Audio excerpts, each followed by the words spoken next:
or? And I believe it is 5, so. Yeah. Okay. All right. Well, I will go ahead and call this meeting to order at 3:03 p.m.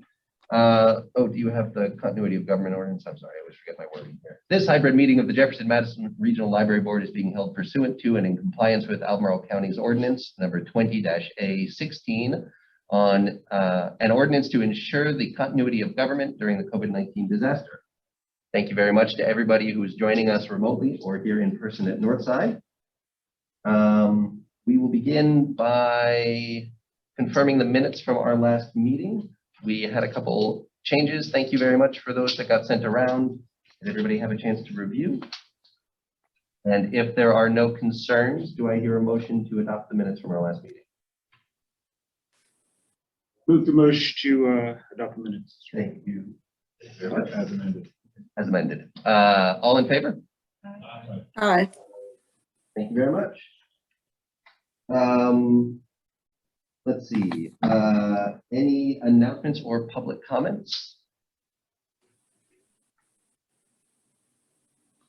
I have an announcement from likely Wendy, if she was available, would want to tell you about the great success of the Friends of the Library spring sale, which wrapped up earlier this month. They made just over $127,000 in 10 days, which was a record for a 10-day JMRL Friends of the Library sale. So their high mark, I think, was 1 2-week sale they had, but it was definitely the busiest and most successful sale that they had had in many, many years. Wonderful.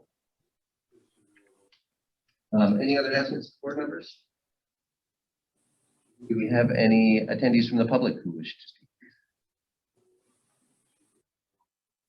Seeing no hands shooting up there, we will move past our public comment portion and move on to continuing education. Okay, we have with us today Brittany Eversberg, who's JMRL Circulation Manager. It is Brittany's birthday today, and she is. Happy birthday. Brittany, I want to say I asked to reschedule this. I found out it was your birthday, and I was assured you were eager to come in and spread the good word. Brittany, would you rather me make you co-host for you to present, or would you rather I present your presentation on this end? I think co-host is probably easier, honestly. And I have no issue doing this on my birthday because I'm talking about one of my favorite days of the year, which is Poem in Your Pocket Day. So, you know, I was very happy to speak on what we're doing this year. Okay, it is all yours. Okay.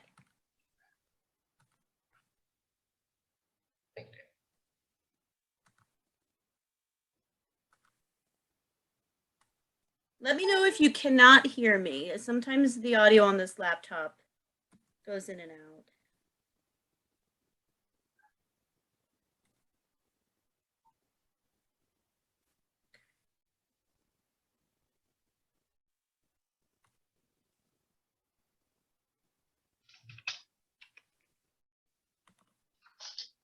All right. So I've got a poem in my pocket, Poem in Your Pocket Day. I want to start off by just giving a quick introduction of what Poem in Your Pocket Day actually is. You want to share your screen? Are you ready to show the? Yes. Hang on.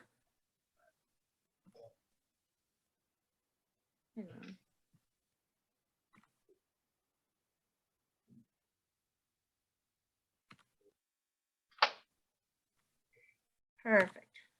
Thank you for your patience.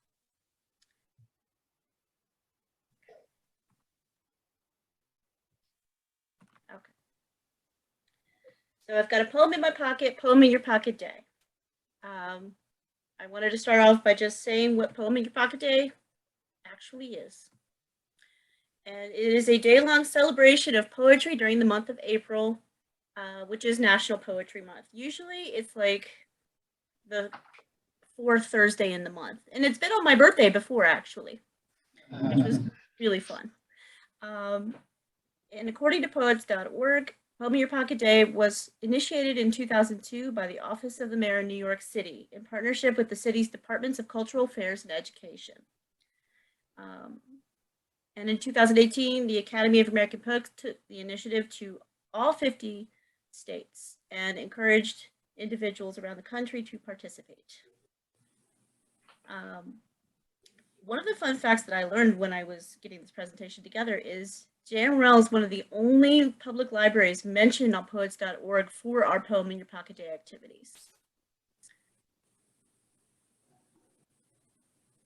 So we first started to do Poem in Your Pocket Day as an organization in 2009. And the first chairperson and the person who really got this started was Wendy Saz, the former branch manager at Crozet. Pre-COVID, our Poem in Your Pocket Day activities were the poems, street team, and poetry on the steps.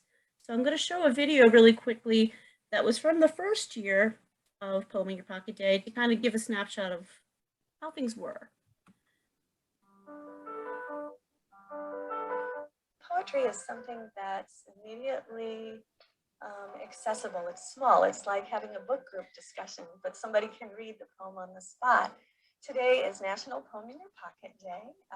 We are handing out poems because we believe in literature and words to create a dialogue between people, and poetry is one of the most musical ways to do that. It was just incredible. It was a beautiful day, and we had our poems, and we were just walking around the downtown mall area in Charlottesville. Some people would be reticent, like, oh, what is this person selling? As soon as you explain, oh, you know, we're handing out free poems to celebrate National Poetry Month, their face would just dissolve into this smile, and so many people were so excited.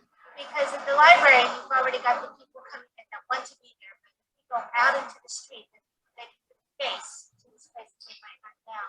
And as a librarian, it was just a part of our profession that was just, I had never encountered before. Just that instant sense that you had made somebody's day better. I came back from lunch the day that this was happening on the downtown pedestrian mall here in Charlottesville, and I had some messages on my phone, and when I went to listen to them, I was really pleased and surprised to find that they were people that I knew in the community who were calling to tell me their reactions to Poem in Your Pocket Day.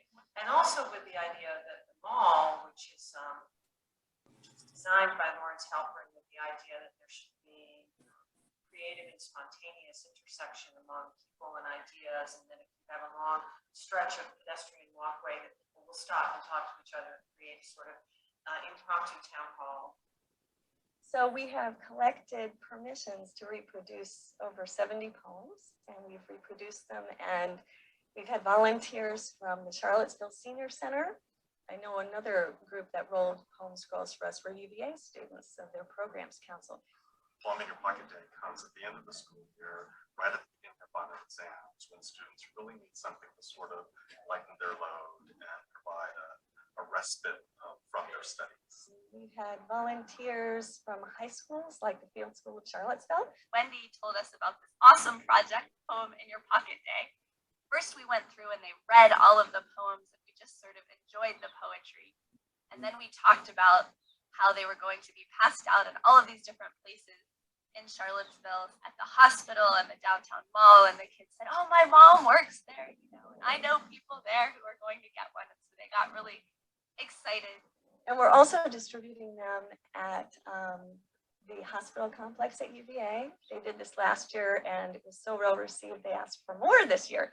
Our volunteers would come back and say, oh, this just made this patient's day by getting a poem for them when they came in for their clinic visit. One of the kids said to me, I was just at the hospital, my friend was sick, and there were people there handing out poems, you know, and his poem really, he's going through a tough time, and his poem really brightened his day.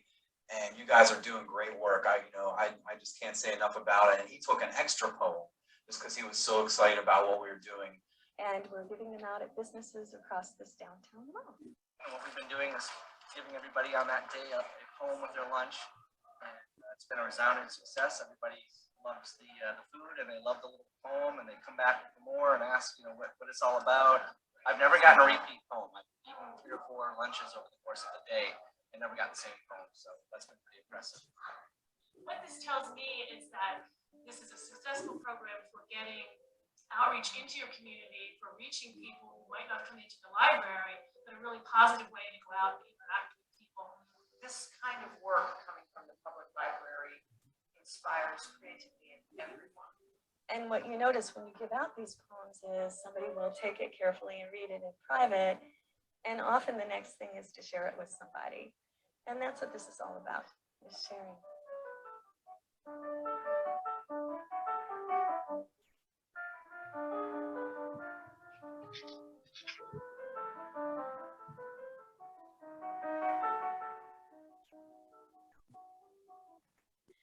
So I felt like that video really captured the spirit of Poem in Your Pocket Day, and that's part of what the legacy that I want to continue with this program is making sure that we give this outreach to the community, and to me it's like a special gift.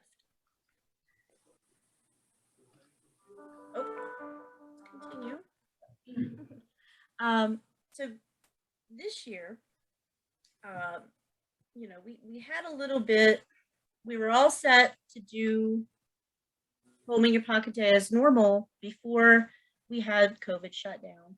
And that made us kind of go back and pivot like so many other things. And we wound up doing a virtual Poem in Your Pocket Day that year. Last year, we did, you know, some physical poems, but they were not rolled. And so what I wanted to talk about for a moment is the rolled poems. And that's a huge part of what we're doing again this year.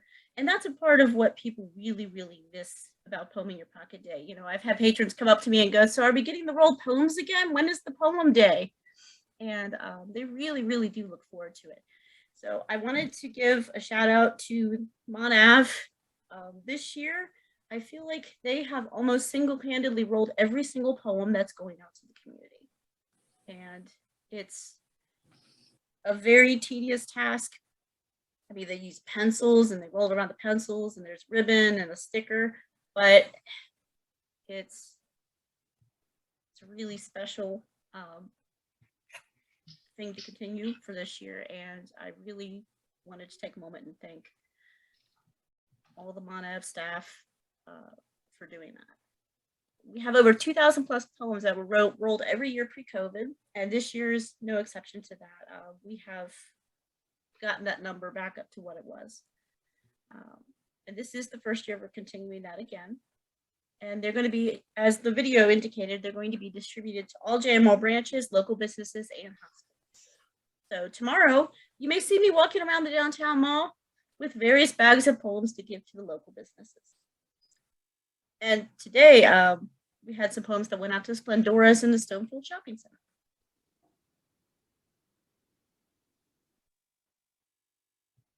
And I just wanted to give some pictures of past events. And this was the last year that we had Poem in Your Pocket Day with a street team and giving out the poems on the mall. This was 2019. And that was the year that it was my birthday, actually. A lot of fun.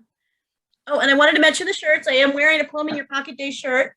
So that's a huge part of what we're going to be doing next year is the street team will continue next year once we've kind of figured out how many people are willing to take poems from folks. And we weren't quite sure how that would go this year. But, you know, the Poem in Your Pocket Day team is wearing their Poem in Your Pocket Day shirts. And it says got poems on the back, and you know, that's a special part of it is asking which staff would like to order them, and everybody's color coordinated for the day. So as you can see, we can all be in the banner that says got poems, got poetry. And like I had, pardon me?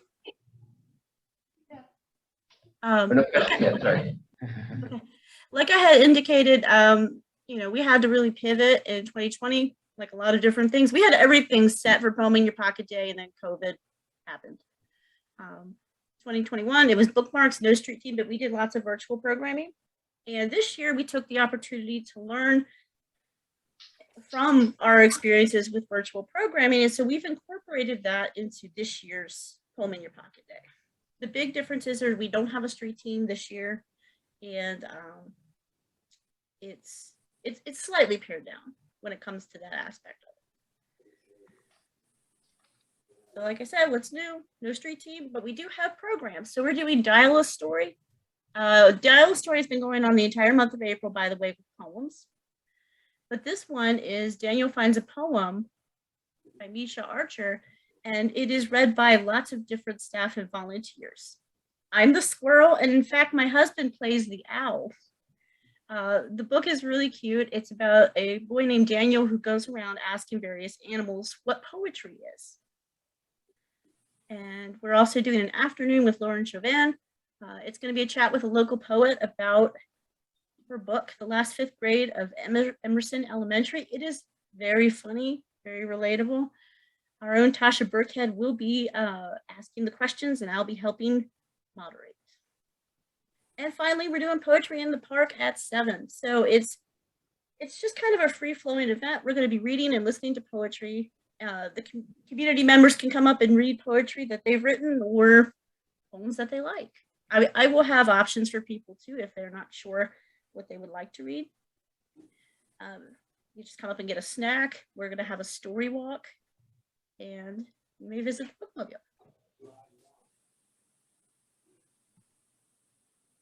So just wanted to thank you for your time. Are there any questions? Thank you very much, Brittany. I really appreciate you taking the time and walking us through the presentation there. I just want to take a minute to say, again, thank you. I think this is one of the most incredible bits of programming that we do all year long in terms of the really broad community outreach in the way that it kind of puts the organization and the mission in front of people in a very approachable, friendly, and engaging way. So thank you for all the hard work, and I'd like to echo your thanks to the Naacp staff for all of their assistance in getting this pulled together.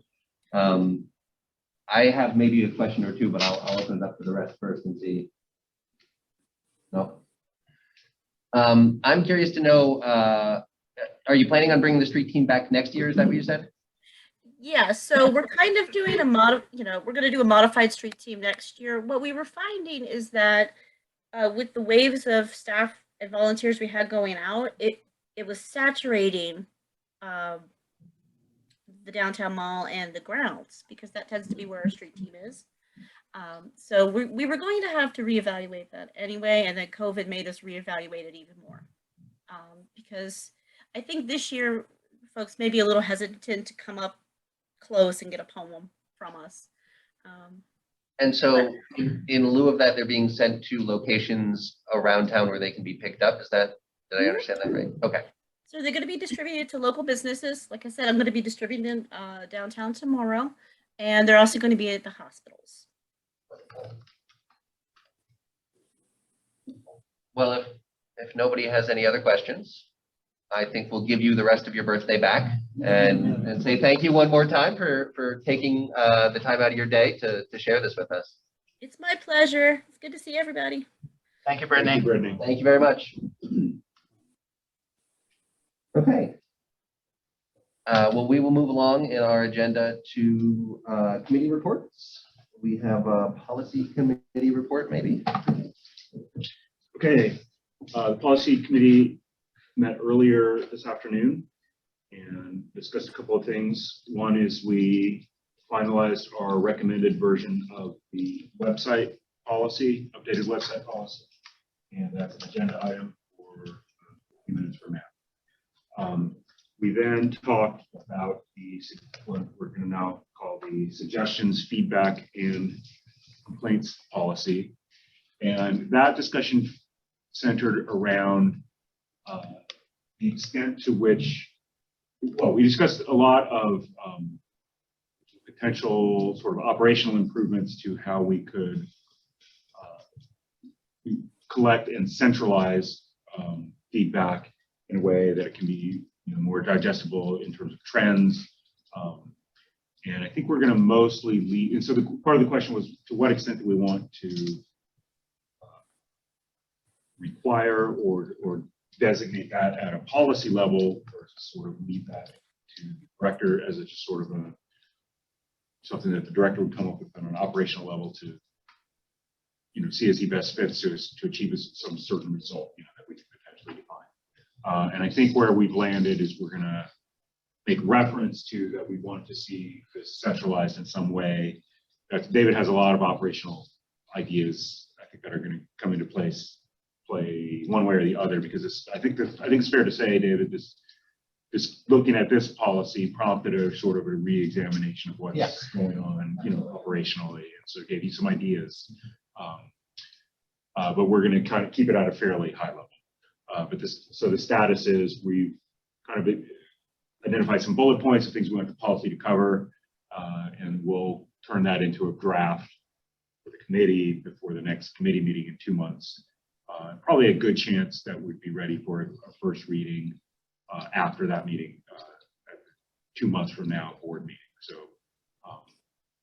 if not, then subsequent. That's what do we do today? That's what we did, and that's what's kind of in the pipeline. Then we talked about 2 policies that were up for regular review. I think actually last year, technically. And there are 2 policies that are, and the names of the policies are, David. They are vehicle use and parking for central library staff. Thank you. Those are both, the substance of both of those ended up being covered by within the employee handbook as part of the employee handbook effort, because they're both things that just really relate specifically to employees. So our committee recommendation is to deprecate those as policy level documents, or in fact remove them from the policy manual, leave them in the employee handbook. The substance is covered, and we'll sort of demonstrate that. And they'll be handled at that level, but they don't need to be something that's sort of published as for it's not so that the public needs to really brought to their attention as what they need to know about using the library and so forth. So procedurally, and so the committee did recommend to deprecate those. Procedurally, I suggest that we have a so-called first reading today, which is where I think we'll show you those policies on the screen, show you on the screen what the employee handbook says, and then we would use today as an introducing that concept to vote on at the next board meeting in 1 month, giving some time for feedback and so forth in between. I suppose we could just do that, even though I just introduced it, might as well do it right after the website first reading too. That's what I was just going to ask, and yeah, I think you want to just put it all under there's number 2 there, that'll be. Yeah. Okay, and I think that's everything I have to report. Okay, Tony, would you like to provide a budget? We had a budget committee meeting, was that last week? Previous to this meeting, we had for the main topic of discussion, and we do have a line item for it a little later on, is the IT equipment purchase for fiscal year 23 from the fiscal year 22 operating funds.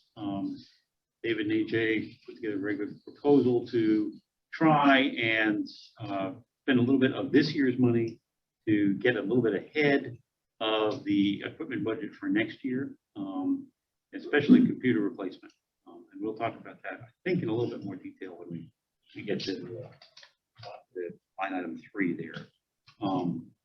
And as I think we'll talk about again, we've had some savings this year in salaries, turnover or not hiring folks. And the bottom line is that we want to spend this money before the 1st of July. We don't want to get into the position of having too much in the budget that we can't roll over to next year. As you all know, we have a regulatory limit. We cannot roll over more than in any given fiscal year. So we want to talk about that. What am I forgetting, guys, that we talked about at the budget committee? The equipment budget. We reviewed the entire equipment budget. Yeah, thank you. Yes, that was actually the first thing. We looked at the entire equipment budget, which you all have had copies of, I believe. In the handouts. Yes, it's in the handouts. And I don't think there were any questions about any particular line item. It's all very reasonable. And going forward, there were some things that people questioned because we just didn't know why it came up this year. For instance, new security cameras at several branches. That was covered over the years, and there are the blind spots in the security coverage. But I don't think there was any dissension on the committee itself about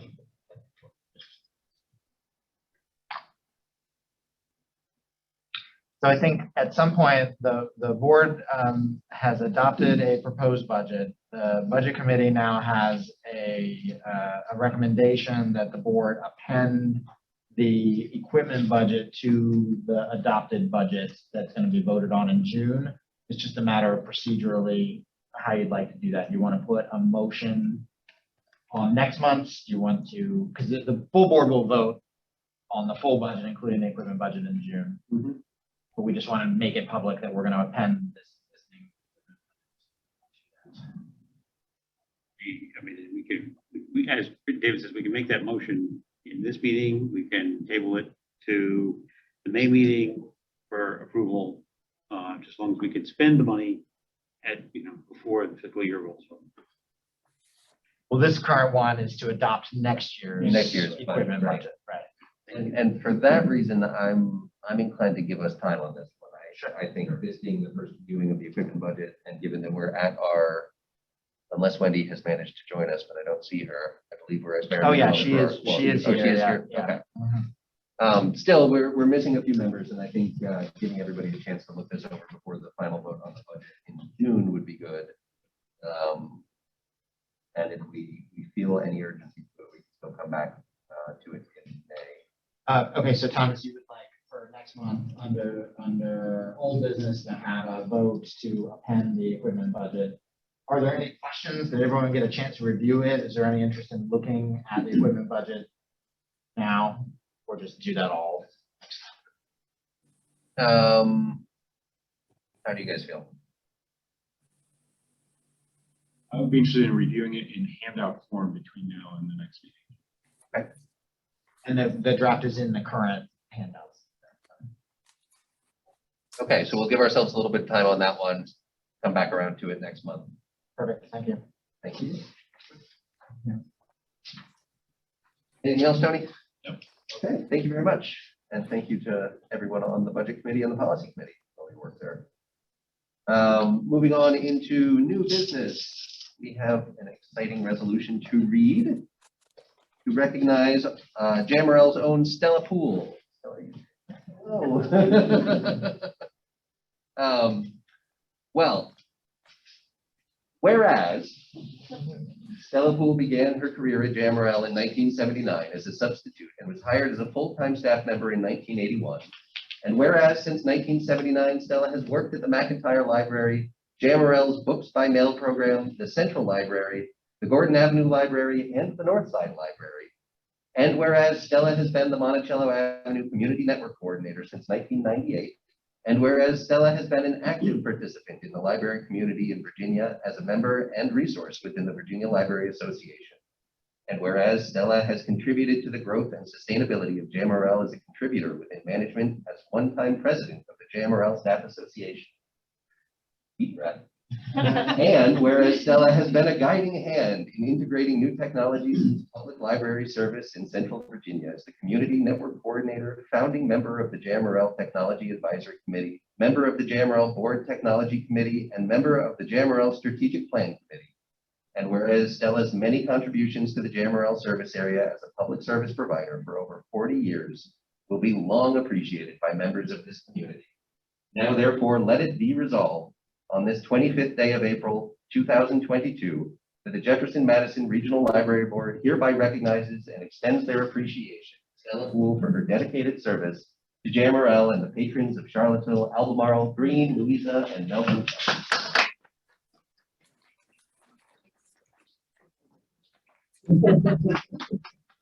I was just going to say, I have worked for 6 library directors.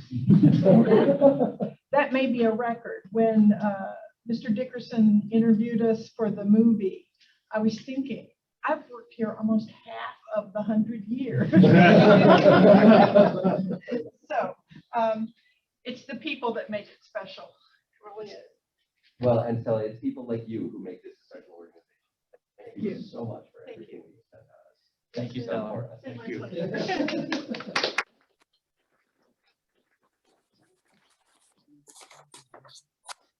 It's a special treat. You don't have to stay for the rest of the meeting.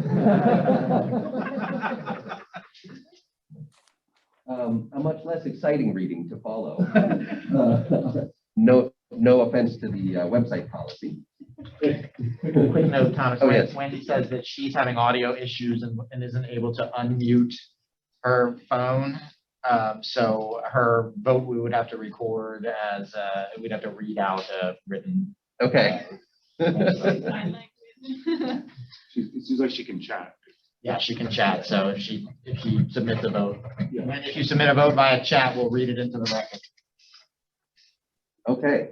Thank you for joining us, Wendy. Okay. Let's see, Michael, would you like to walk us through the? Go ahead. So that is in handouts and it's putting on the screen. So so we did a redo from scratch of the website policy, which was 10 years ago, or probably last reviewed.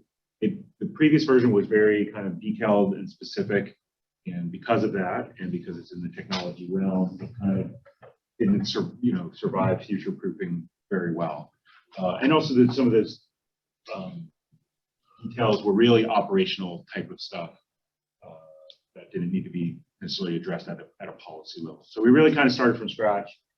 We've actually spent 3 meetings on this. The first, we just sort of got onto the table. Here's the bullet points that we think a website policy should cover.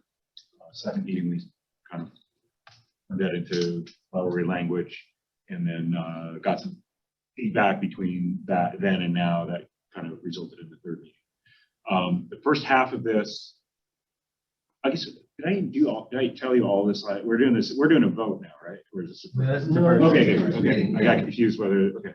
I think if I start doing this next time. I was going to say, I think you wrapped up before the meeting last time. So yeah, you heard some previews. Okay, if I do the broad overview next time, then stop me. Okay, so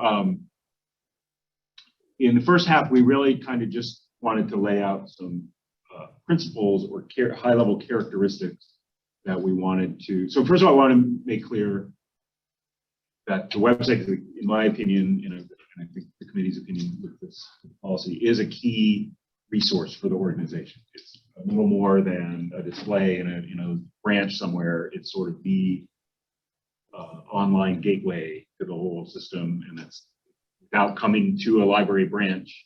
That's how you get here. Is you get everything from there. So we wanted to really just highlight that importance of it. And then, so we want the staff to have a website because it's super important. And here's the characteristics, sort of this first set of bullet points that we want to make sure that the website can encompass or embody. So if we're looking at, well, the website serving our needs? We've done some things to try and tell staff, well, here's what we think the needs are, and here's what we think a website that serves those needs would look like. So, but scope-wise, we wanted to keep it at that kind of a high level of characteristics in terms of the scope, and then the staff is going to go and implement that. And later on, if for some reason we think it's not meeting our needs in some way, we have something back to point to. Well, this principle isn't being provided, so we need some work in that area. I'm not saying that's the case now necessarily, but it gives a framework for where the staff needs to go. And I do envision a website on an operational level as a recurring. We're in the middle of kind of a long redesign right now, but I do envision that as an ongoing process of basically when it's done, you kind of start on what's version 2 to get that rolling. But again, it'll be guided by these principles. So you tell me, Thomas, if we want to read it all word for word, or just let people kind of browse it individually with that context in mind as far as the first half. I defer to your. All right. I think we're capable of reading. Yeah, I think so too. Yeah. So we'll let you read it now and later. But that's the intro of what we're trying to accomplish with the first half. The intent. So then, David, if we go to the second half, then we get into a little more nitty gritty because we got these great principles, but there's some questions that come up that, well, and most of it had to do with interacting with third parties. So a third party might say, well, here's a great PSA. You've got a public platform and you serve the public interest. can you put our PSA on your site? And in some cases that might make sense. In some cases it might not make sense, but we wanted to give a little more guidance for staff to help to give them some, well, a couple of things. Guidance to staff to help guide them when they're making that decision, but also to the public when a decision might be made in one way or another. Here's why it was made or would be made in that, so we're trying to provide some guidelines for what types of things that the website would include, so from a content standpoint. And so there's some things like we're just not going to have items listed for sale. There's not advertising for outside organizations. We do have the ability, or branches, the ability to curate third-party links that we think are in line with our mission and values. And there was some question, well, do we open the door for that possibility? And we landed on the side of yes. We want to have that flexibility, so that's included as a possibility in the guidelines. And then finally, there are just some sort of disclaimer type stuff. Hey, even if we curate something that is a third-party site that's not our content, we disclaim responsibility for that, for the specifics of the content. And then finally, we have our standard process in terms of reconsideration. A member of the public might feel that they might give us feedback that something needs to be handled differently on a website, and we funnel them into our normal reconsideration policy for that sort of request. Yes, so that's how I would intro this for today, I think, and open it up for questions or comments. But if failing any questions or comments, this would be presented in this form for a vote at our next board meeting. Is the accessibility been added, or is the current website accessible? I think, well, current website, you're looking at, I think, David, in the first half, specific bullet point. I don't know what the standards of the World Wide Web. So first of all, accessibility, you probably know, but I'll find it the best I can for everyone, is for people with different abilities, visual acuity type issues. There's actually very detailed. So for example, an image should have an alternate caption, which not necessarily even viewable on the standard web frame, but other alternate readers then can get that from the source and read it out. So if you're asking what is the level of accessibility of the current, which I'm calling our legacy website, because it's sort of in its last couple of years, I wouldn't put a lot of my faith in. I'm sure somebody's put some attention to it, but it is being phased out for a reason. Isn't it added? Oh, what? Was it on the last policy? Yeah, I can't remember if it was on the last policy or not, because basically this was starting fresh. That we wiped away most of the last policy. But I will say that a lot of the content here came from Sarah Elizabeth, JMRL's Digital Services Coordinator, and Kayla Payne, our Collections and Technology Manager, and then with some assistance from the Technology Advisory Committee. And they felt, Sarah especially, was the best outside organization to tie we're going to meet the standards of this recognized organization rather than try to come up with our own constantly changing standards. We're going to rely on this outside expertise to meet their standards. And I think I can add, so the intent here is to say we're telling staff, here's things we want the website to include.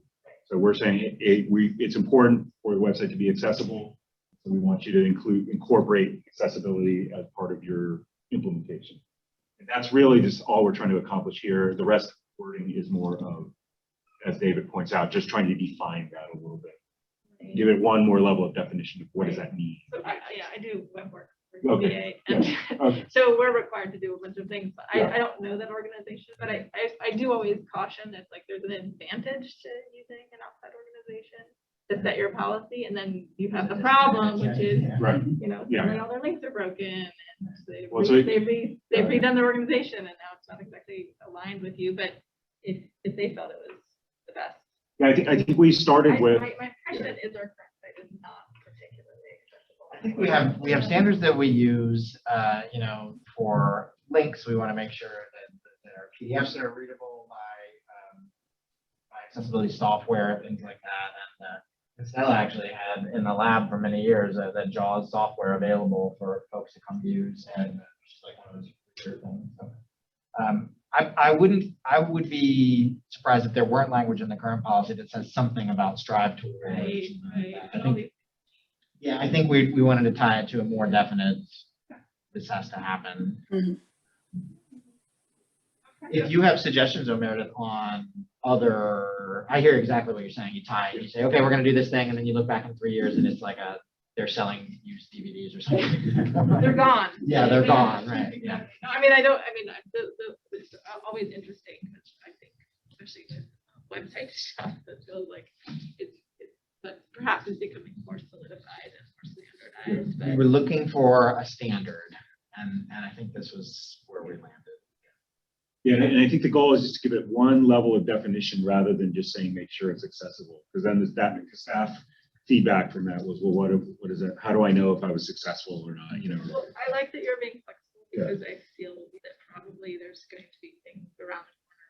We're going to have new technology that will make it even more accessible or even things that we're not even thinking of yet. So I think it's great to be.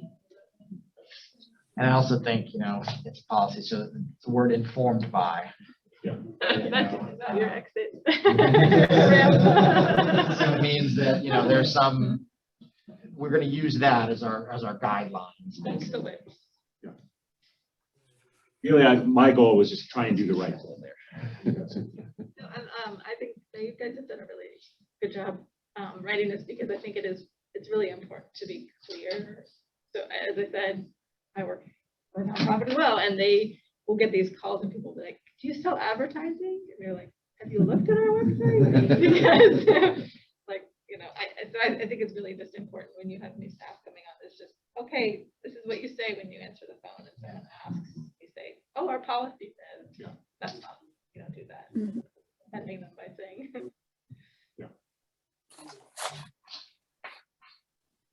Okay, other comments or questions on this draft first reading?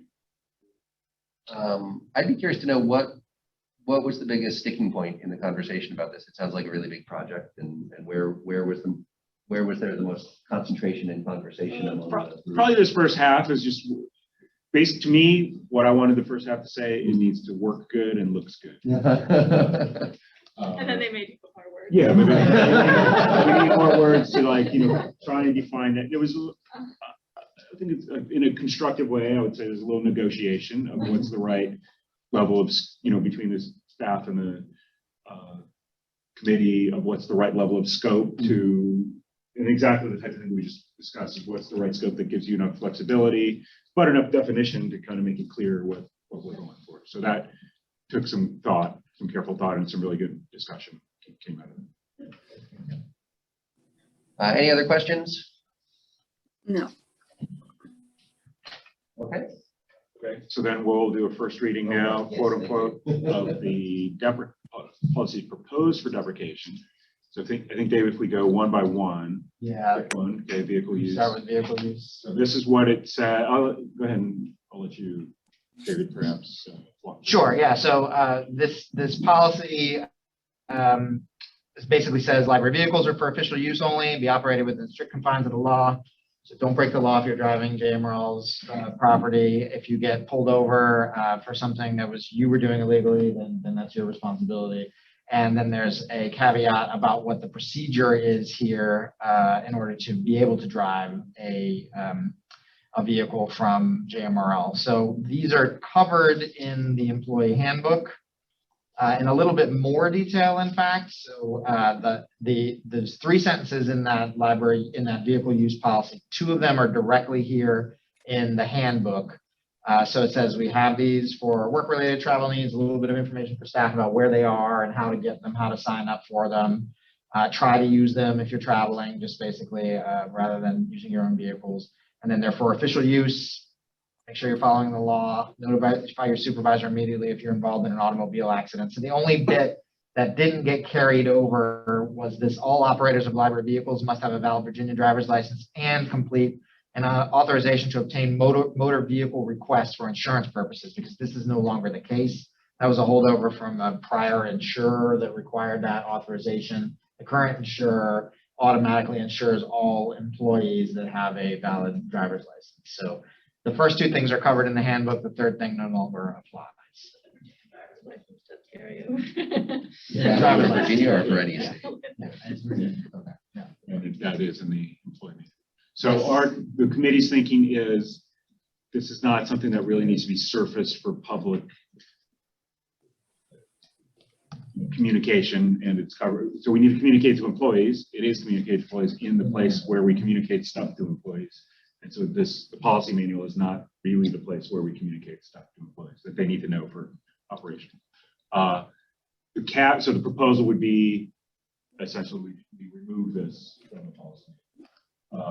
The caveat is, I had a question in my mind if there's some legal reason why if there's any legal stuff here that needs to be at the policy level. So Dave is going to check on that.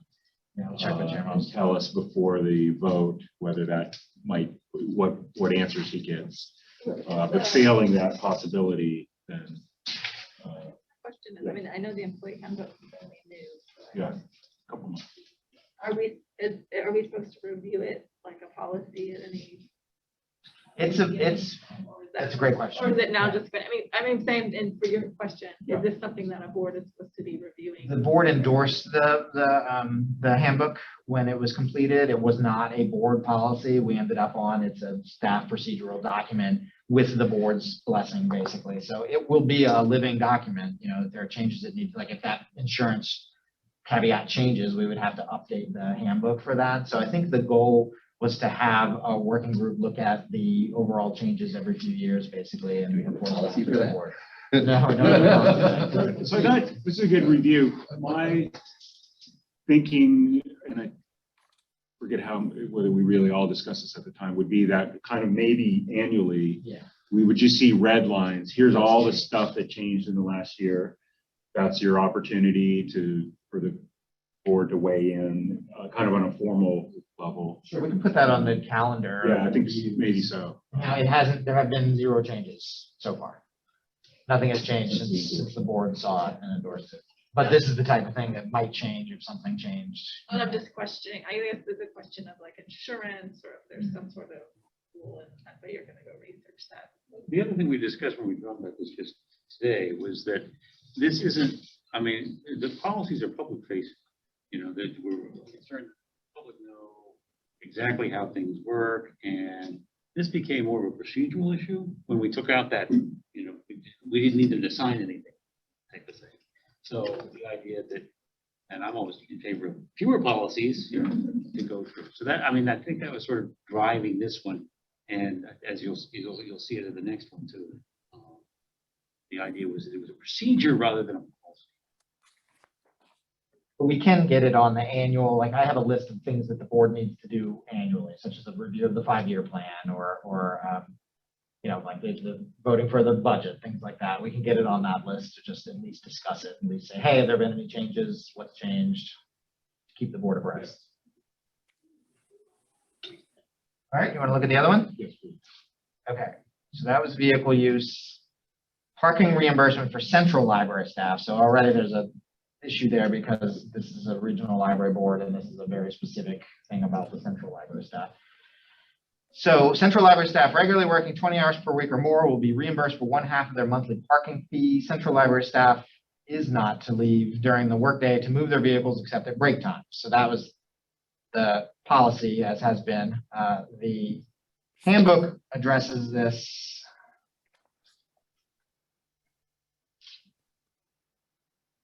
Basically, by using much of that same language, central library staff regularly working 20 hours per week or more are eligible for the city's parking reimbursement benefit. So there is a distinction here between these two things.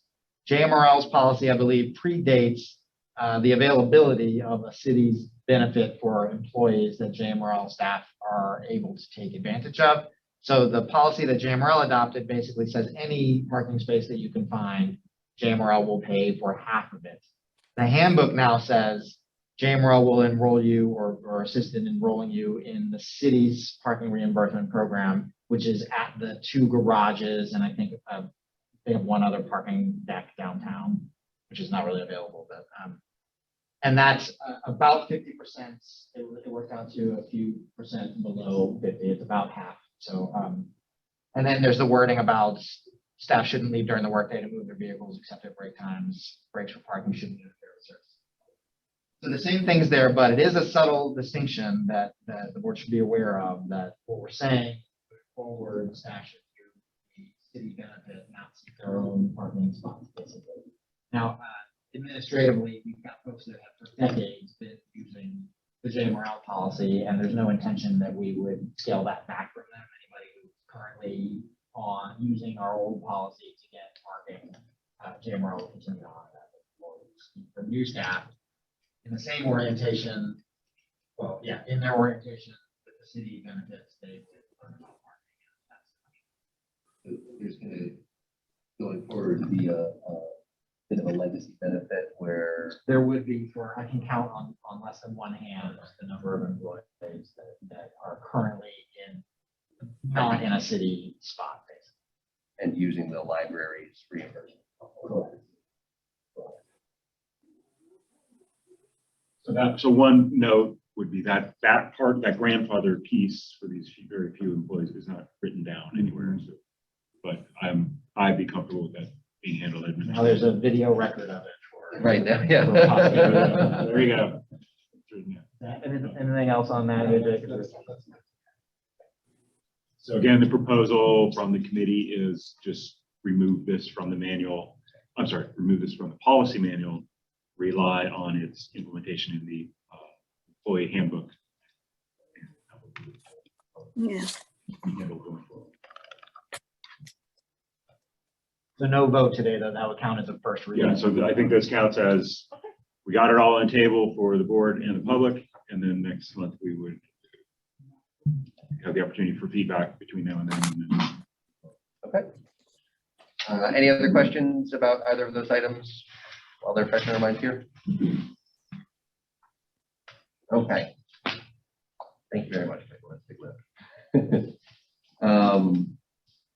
Okay, next on our agenda under new business is the fiscal year 23 IT equipment purchase from the fiscal year 22 operating funds. Tony talked about this a little bit earlier.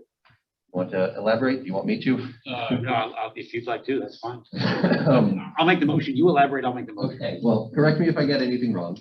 But essentially, the recommendation from the finance committee here is that we get ahead on these equipment purchases for the next fiscal year by taking them out of the operating fund remainder in this year to get us down under the mandatory amount that we aren't allowed to exceed in our rollover.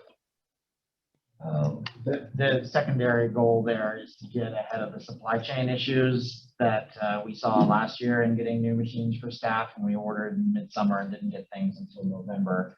The IT department has gone through all of their potential replacement machines and replacement parts. There's nothing left. If your staff computer or public computer breaks at this point, there's no replacement for it. Now you're sharing a computer. Yeah, and as we've seen, everything with chips is subject It's taking to a long time. very long backlogs for availability times now. So this is one that maybe has a little bit of pace on it, but I would still, we're looking at it for our first reading today. I think the plan is that we'll look at this and vote on it next month. Yes. So this is my first budget go through, but so we're attaching it to this year's budget, but we don't have to.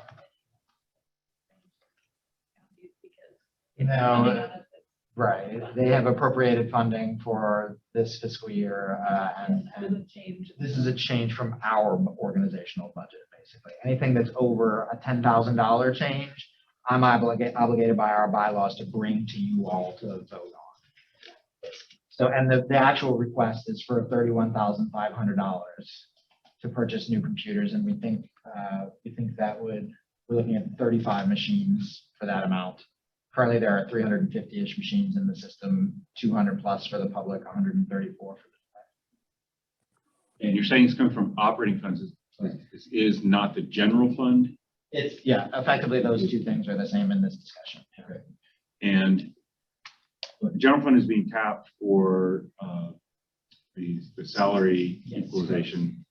But I feel like I'm hearing, even with, because that was, I felt like we were going down, but then planning to come back up. But even with that other withdrawal from the general fund, There still would be room for this expense. but we're not. It's probably. Is it true that we would still be nearing the max? I'm surprised to hear that, given what I recall from the salary withdrawal, that we were in danger of getting back to the max. No, I mean, I think that what would happen is that we would make purchases on things that would be under the threshold that I would need to come back and talk to the board about that we need.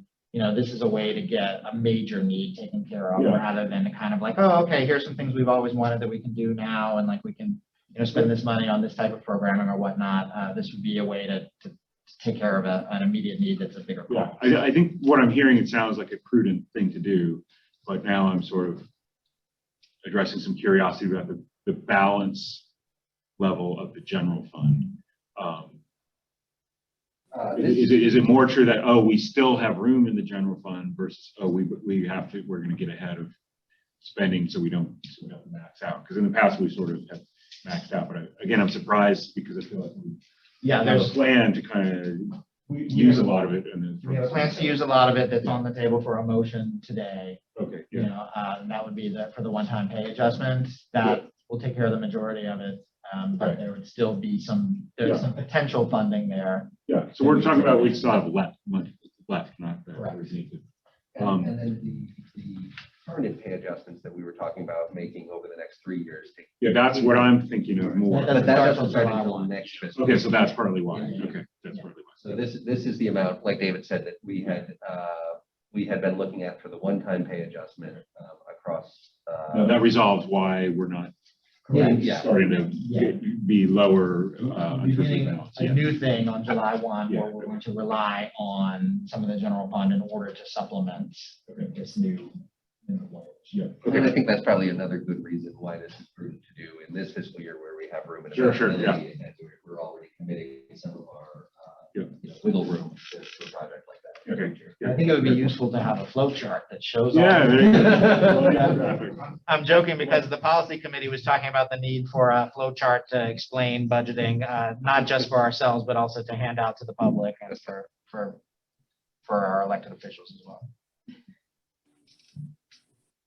Tony, do you have anything you want to say in addition to? No, just So what I'm hearing is that this should be on the agenda for a vote for our next month. I think so, yep. Any additional questions here? You or Lita? No. Okay. All right, so we will look at that again next month, and if anybody has questions or information they'd like to see about that, please let David know, and we'll be happy to take time to look at that again next month before we take the vote.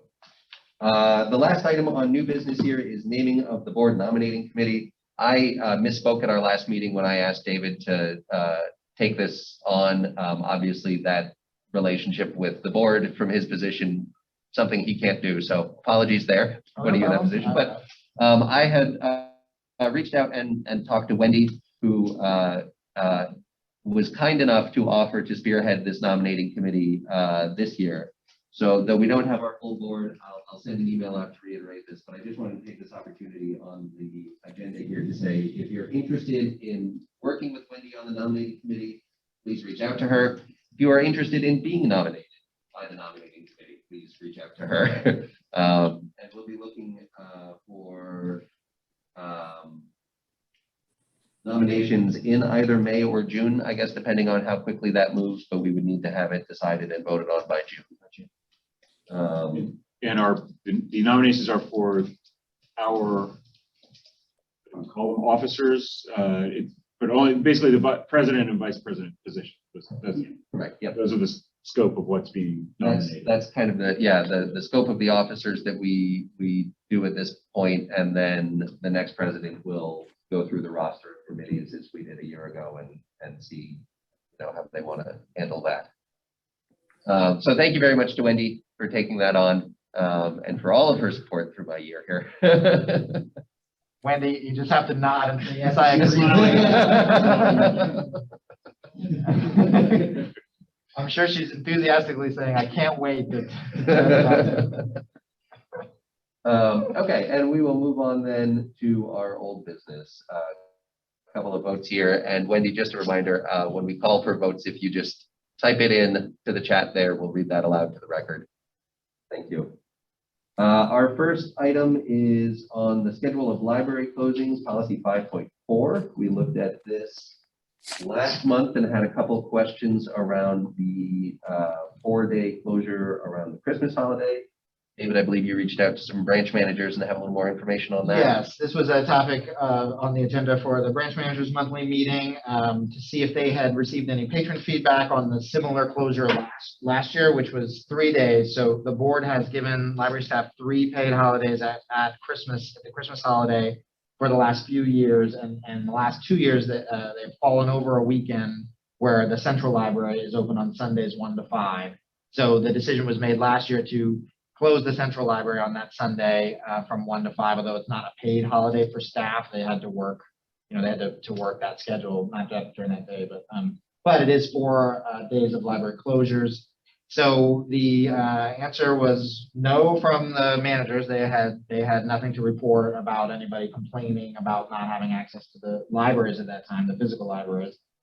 I did hear a report of patrons telling staff, we're glad you all have time off for the holidays. So I also was asked by the board to just, I frequently tell you all December is the quietest time of the month to come up with just a few numbers on that. So I looked at the pre-COVID, this is huge all of a sudden, but 17, 18, and 19 were the last 3 fiscal years where we ran entire years without any COVID interruptions. And you can see they follow a very similar pattern year to year. So high marks in the summer and June and July. School starts up, slide down. The nadir, was that at the bottom? Yeah, the nadir was in December and then start to work back up towards summertime. So it did prove true that in the 3 fiscal years prior to COVID, the month with the lowest total circulation at JMRL was December in each of those 3 years. So that's all I have on that basically. So the board discussed it last month, and now I think it's up for voting time on the schedule. Okay. Well, are there any other questions or comments any board members would like to make before we have a motion here? No? Okay. Do I hear a motion to approve the schedule of library closings? I'd like to make that motion to approve the schedule of library closings. Thank you very much, Alita. All in favor? Aye. Aye. And Wendy, yeah, if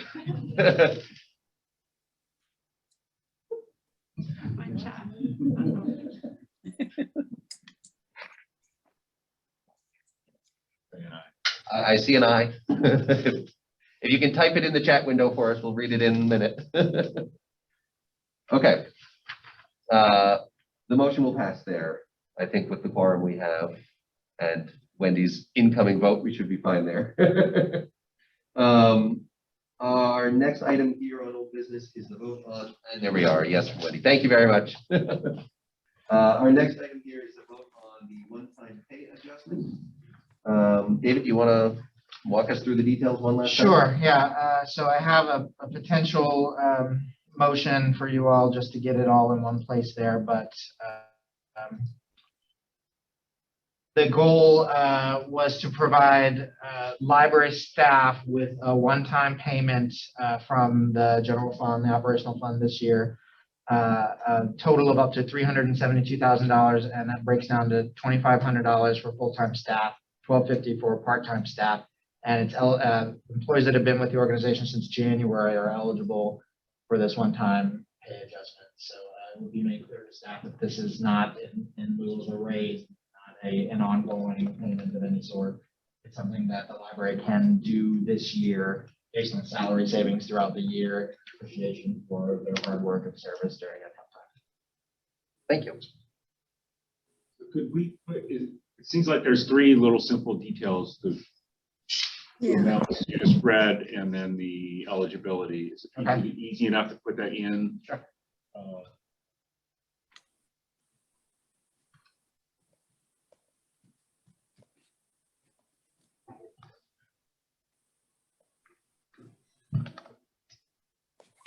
I'm hearing that we may want to change that to prior to January of 2022. No, because it includes January 2022.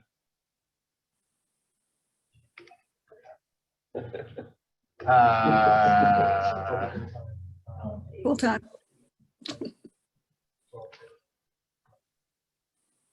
Thank you, community.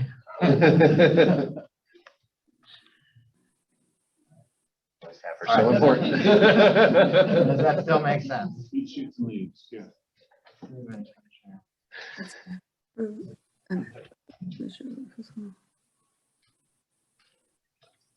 Mike, does that satisfy your question there? This is 25 and 12. Well, I see one thing. Okay. Yeah, I don't want to paint us into a corner here. Are we? Oh, we got a motion. Oh, we have a so, motion. so the only thing is that the actual pay, this is the net amount, right? Not the gross amount. No, I don't need the gross amount. I think we'd be satisfied by writing net. Yes. Because JMRL is paying more to take care of taxes, so that's the Mhm. take-home Mhm. amount. Okay. So just to clarify that. Okay. Okay. Wendy, would you like to amend your motion to include the motion as amended?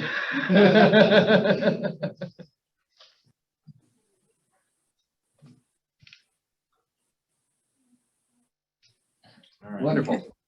Wendy stated, yes, I so move, yes, as amended. Okay, so the motion on the screen in front of us has been moved. All in favor? Aye. And I will vote as well. Aye. And waiting for Wendy here. Nail biter. I know. It adds a level of drama. It's really been lacking. Wendy says, I say yes. Wonderful. Thank you all very much. The motion will carry. And our final item of old business is the fiscal year 23 budget update. David, again. Yes, just a update for the board. All jurisdictions continue to recommend full funding for JMRL's fiscal year 23 budget. Charlottesville's budget has passed, that is official. Louisa's budget has passed, that is official. So they both passed full funding. Albemarle will be passing their budget on May 4th, Greene on May 10th, and Nelson on June 14th. So those are the stepping stones for each of our jurisdictions. Okay, thank you very much. We'll stick with you for the director's report. Okay. I'm very pleased to invite every member of the board and every member of the public in attendance as well to an unveiling of a state historical marker at the Central Library on, and I'll send you an actual invitation too, so you can write this down, but I'll promise to follow up. On May 19th at 2 o'clock. So the historical marker is to commemorate the Swanson case that was tried on the 3rd floor of the current Central Library. Members of City Council, the Albemarle Board of Supervisors, the Dean of the Law School from the University of Virginia will say a few words. So I'll send you a formal invite. Invitations are also coming for the Friends of the Library, for the local chapter of the NAACP, the Albemarle Charlottesville Historical Society, the Swanson Legacy Committee, and the Jefferson School, amongst others. The reception will follow in the Swanson case courtroom. I wanted to share the wording of the marker with you as well. So it's Swanson v. University of Virginia. The University of Virginia, established in 1819 for white men only, rejected the application of Gregory Swanson, 1924 to 1992, to its Graduate School of Law in 1950 because he was black. Swanson, a lawyer from Danville, filed suit with the support of the NAACP. On 5 September 1950, the U.S. District Court heard the case in this building, later the Jefferson-Madison Regional Library. A panel of 3 federal judges ruled that the university had violated Swanson's 14th Amendment rights and must allow him to enroll. In the fall semester of 1950, Swanson became the first black student to attend UVA. Soon afterward, other public colleges in Virginia began admitting black students to graduate programs. The end. So there's been a lot of talk about Mr. Swanson in that case over the past few years. There's a plaque in the room that the local, that the Bar Association put up, correct? And then there's, as part of the centennial exhibit, there's a panel in there with some more information. So this will be something on the exterior. Other good news, the City of Charlottesville is moving forward with a salary study, including JMRL staff in that. So this is something that the Budget Committee, Personnel Committee have been talking about for a while. We're embarking on this minimum wage adjustment and recognizing that it's going to create compression issues within our pay ranges. The city has hired a Gallagher Consulting, and they held an initial planning meeting that AJ and I attended. They're hoping to have completion by November, which seems very optimistic for me. I will keep the board apprised of the progress. November is an awkward time for our budgeting. That's generally when our board adopts the budget for next year. So whether or not there's going to be work that will be incorporated into our fiscal year 24 budgeting remains to be seen. I'll keep the board up to date on the progress there. I am seeking a volunteer from the board to help review applications for the NAACP scholarship, which we received 9 applicants for, representing Charlottesville High School, Albemarle High School, Tandem, and Piedmont Virginia Community College. We're going to be working with the head of the education committee at the NAACP. Feel free to reach out to me offline if you have interest in helping to review those applications. Remember, it's an internship program as well as a scholarship, so somebody this summer will come and work at JMRL. I wanted to give a follow-up. There were some questions last month about clarity with Albemarle County ending their state of emergency on March 16th and how that would impact this board. The question last month was whether or not the end of that state of emergency on March 16th allowed for a 6-month or a 12-month window for all government operations to come back into compliance with any non-emergency ordinances. In this case, specifically, FOIA is the ordinance which says that this body, this board, has to meet in person with various regulations. I confirm that the county ordinance states that there's 6 months to return to normal governance, meaning full in-person board meeting attendance by your September meeting in compliance with your bylaws and state FOIA law. I'll prepare a review for you all to have it ready prior to that lead up about what the state requirements are and then what your own bylaws say. But I think the board should plan on, unless something drastically changes, no longer having the hybrid format for board members starting in September. I do anticipate that JMRL will continue to broadcast and record board meetings moving forward, just because I believe that's an expectation from the public at this point. So the question in my mind, and maybe you don't have to answer it right now, but make sure it's covered in your review, please. So our current bylaws do allow for some limited remote participation. I think it was more as dial-in type of phone call. Is that in conformance with the state law or not? I think it probably is with some limits. Yeah, I believe that my reading of it, and I'll make sure to have a comprehensive review, not just by myself, but by JMRL's attorney, is that the JMRL bylaws are in compliance, and it would be up to 3 times a year that an individual would be allowed to participate remotely. There are some hoops to jump through at that point. Right. And then some questions that we have outstanding about what that means for committee work. Then I'll get back to the board by that time. Okay, so I don't necessarily want to get too far ahead of next month's discussion, but my thinking would be we would maintain this format where the call-in option now, because I think we still will have remote participants periodically or even regularly. It's just going to be will be subject to those individual restrictions. But I could certainly envision having one, maybe it's a different person, but 1 or 2 each time. Okay, so I was quibbling with the phrase, you'll abandon the hybrid format. I mean, Sure. Yeah, I hear what you're saying. I think in practice it may look exactly the it same. may look very similar, right? In accordance with our current bylaws, which do allow for some dialogue. Sure. Yeah, no, you're right. That was I maybe misphrased that. Okay. The full board will be required to follow FOIA laws, which have been the state of emergency and the continuity of governance have taken precedence over those.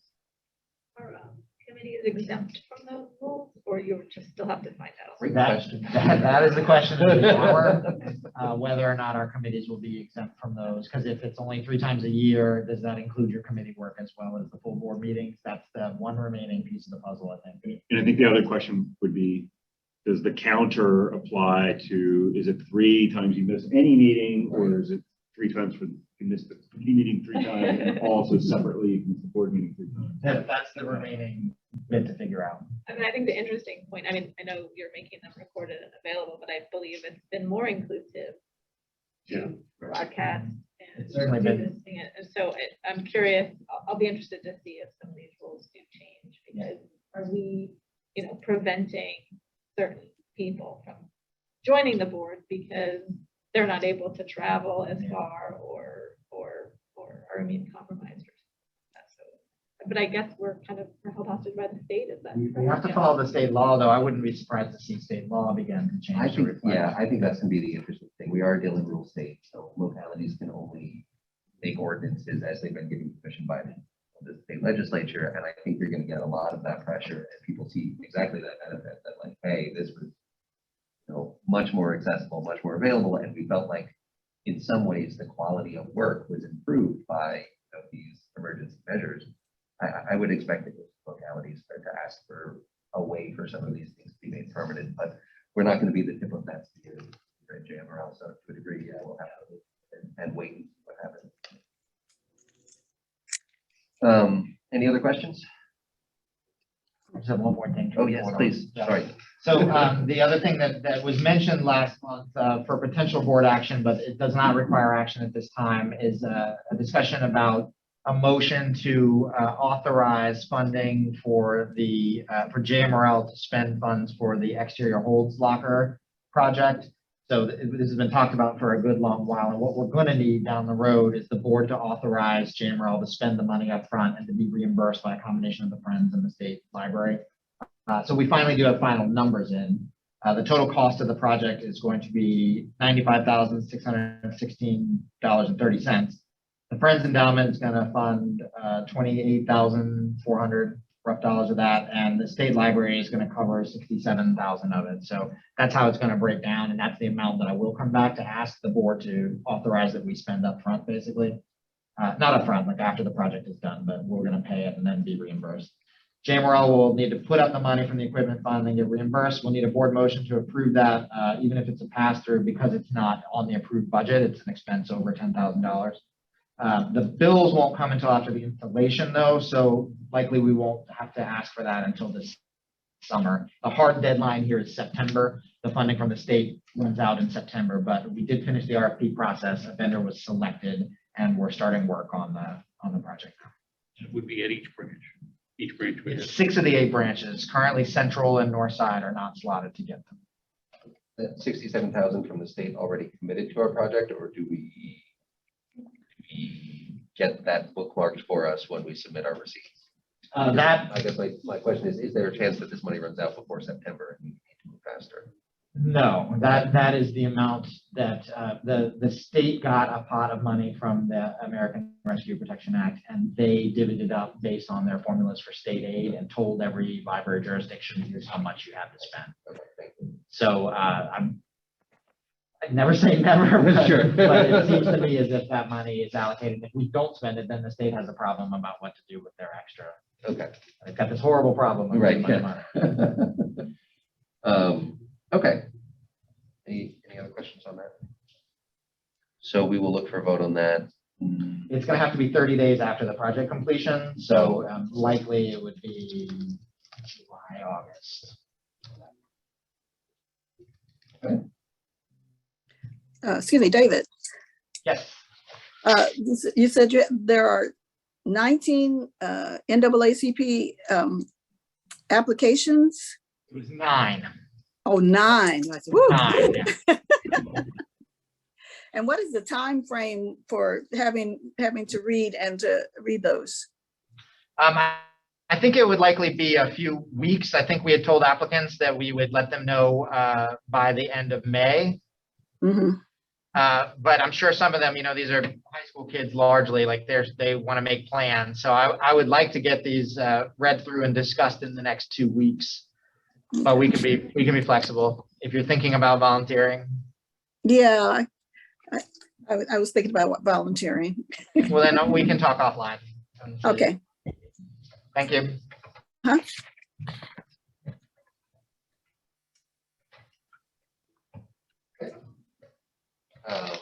Thanks, David. Are there any other matters that were not on our agenda that anyone would like to bring forward? Nope. Online? Nope. Future agenda items, we have a couple of policies that we will look at deprecating today. We will, yes, go to the website. Just a reminder that the physical location next month is in Greene County. Jenny, you ready for us? Clean the windows, right? Okay, so we will look at a vote on the website policy, a vote on the equipment purchase from fiscal year 22 operating funds. We'll look at a vote on moving the policies, vehicle use, parking at Central.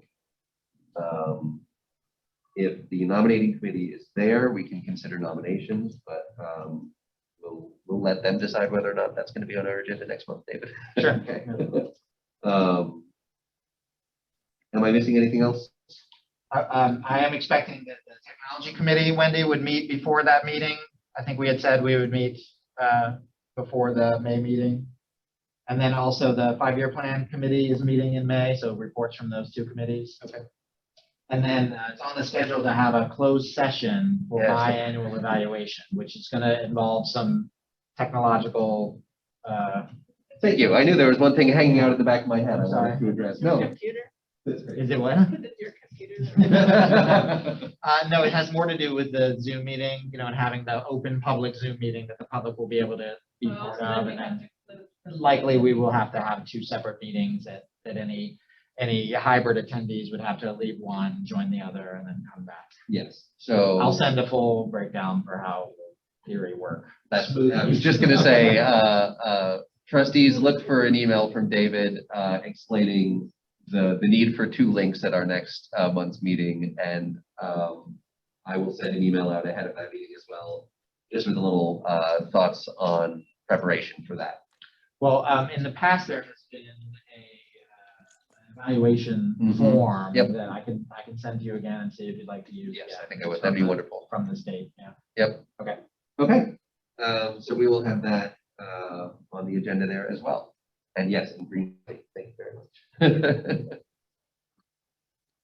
Okay. Any last agenda items for next month? Hearing none, I think we will go ahead and adjourn 10 minutes early here. Thank you all very much for your time today. We'll adjourn this meeting here at 4:25. Thank you, Wendy. Thank you, Alita. Uh-huh. Hi. Hey. Well, that was fun. I'll do that again in another 2 years.